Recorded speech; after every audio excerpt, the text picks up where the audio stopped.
इमाम अहमद बिन हम्बल रहमतुल्लाहि अलैहि फरमाते हैं कि एक मर्तबा सफर के दौरान मुझे इराक के एक गांव में रात हो गई। जब मैंने रात बसर करने के लिए वहां की एक मस्जिद में पनाह लेनी चाहिए तो मस्जिद के निगरान ने मुझे अजनबी समझकर सख्ती से मना कर दिया और मस्जिद से बाहर निकाल दिया। थकावट से चोर मैं मस्जिद के बाहर फर्श पर ही लेट गया। कुछ देर बाद निगरान ने दोबारा आकर मुझे पांव से पकड़कर घसीटा और मस्जिद की हदूद से दूर फेंक दिया।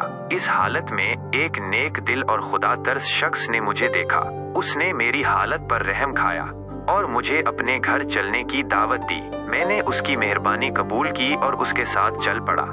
उस शख्स के घर पहुंचकर मैंने महसूस किया कि वो हर वक्त जिक्र-ओ-ज़ही में मशगूल रहता है। चलते फिरते, उठते बैठते, हर लम्हा उसकी ज़बान पर इस्तिग़फ़ार जारी रहता था। मुझे उसकी इस आदत पर ताज्जुब भी हुआ और रग़बत भी हुई। अगली सुबह जब मैंने इस नेक बंदे से रुखसत होने की इजाज़त चाही तो मैंने अज़राही तजस्सुस पूछा, ए भाई, आप जिस कदर पाबंदी से इस्तिग़फ़ार करते हैं, क्या आपने कभी इसका कोई ख़ास फ़ायदा या कोई अपनी मुराद पाई है?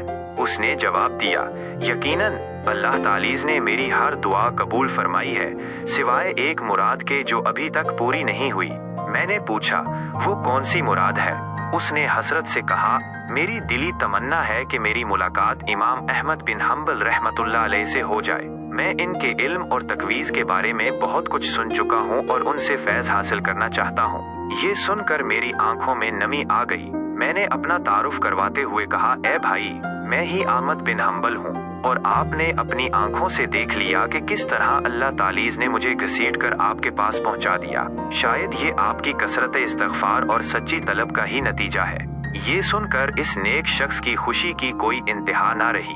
उसने मुझे गले लगाया और अल्लाह तालीज़ का शुक्र अदा किया कि उसकी एक देरीना आरज़ू इस तरह गैर मुतवक्के तौर पर पूरी हो गई। इस वाक़े से इमाम अहमद बिन हम्बल रहमतुल्लाह अलैह की अज़मत के साथ साथ इस नेक शख्स की सच्ची तलब और इस्तिग़फ़ार की बरकत भी वाज़े होती है कि किस तरह अल्लाह तालीज़ अपने नेक बंदों की दुआओं को शर्फ़ी कबूलियत बख्शता है और उनकी मुरादें पूरी फरमाता है।